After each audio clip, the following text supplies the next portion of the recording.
Ducati's sub-brand Scrambler Ducati has a new addition, alongside the Desert Sled. Also new for 2017 is the Cafe Racer.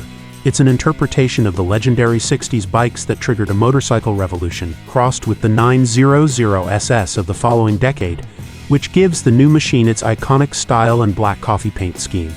Like it or not, we live in a world full of electronics, apps and engine maps designed to make life that little bit easier, but in many cases just end up complicating matters.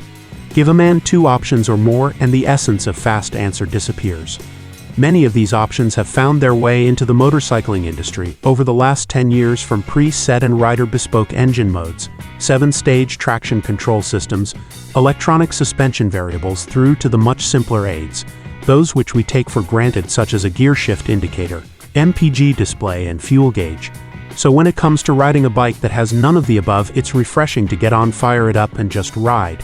There's abs, but that's really about it. 2 trips, an odometer, rev counter and speedo. That really is it. But who cares when a bike can look this hot?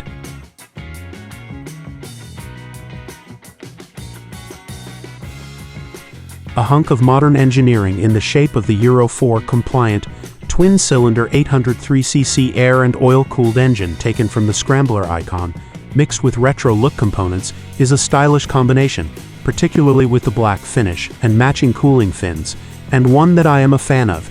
Together with the new homologation comes a new throttle control, and an engine calibration that Ducati claim has made power delivery even smoother, especially at the bottom end of the rev range. I disagree.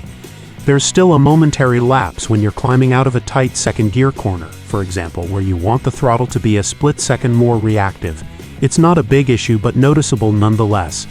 The engine offers peak power of 75 horsepower at 8,750 revolutions per minute, which is well on the way to the red line, so it uses its smooth power delivery well through the rev range.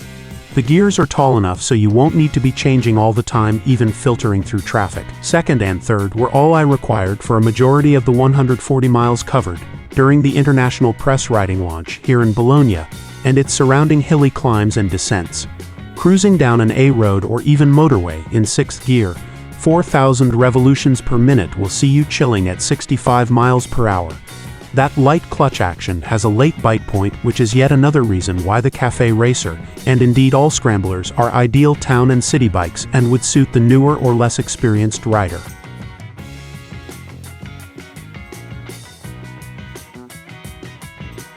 Top-notch Pirelli's Diablo Rosso 2 tires give the Cafe Racer a sporty side and look the part too, with that 180-section rear. There's plenty of grip and feel on offer too, helped with the bike's lightweight score of just 172 kilograms when tipping into some of the quicker Italian bends. The Ducati is not equipped with traction control. The reason is that the bike was made to a specific budget, and Ducati didn't feel as though the nature of the bike required traction control, and the only option to keep costs down was to fit a substandard version, something which the Italians were not prepared to do. Not once did I lose traction, and that was down to the Pirellis, a pair of 17-inch wheels and a very dynamic chassis and riding position. The 1436mm wheelbase makes it 9mm shorter than the Scrambler icon. Combine this with the narrow, teardrop-style tank and skinny dimensions, and the Cafe Racer not only lives up to its name but offers a really sweet chassis to flick around with ease. It's light in weight, allowing the rider to push the bike around with ease when maneuvering into a parking space. While on the road, the bike is light to steer and change directions. The power from the twin-cylinder motor won't blow your socks off, but feels like a good enough amount for the style and purpose, especially given its lack of weight.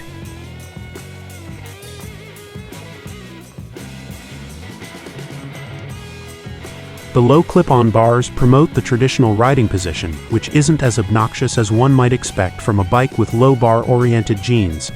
A massive 155mm further forward and 175mm lower than the icon, with the seat height at 15mm higher too.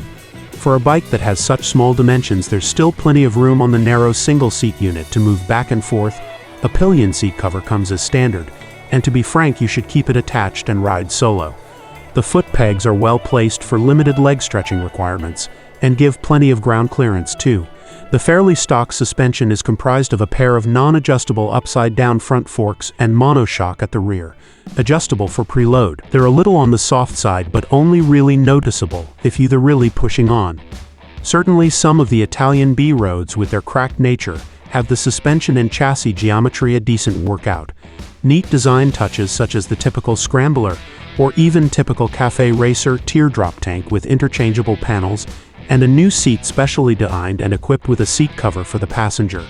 The handlebars have got the mirrors on the end, and are typical of the 60s style. And what about that beautiful Termignoni exhaust with its double silencer offering a subdued mellow growl which increases as you dial in the revs?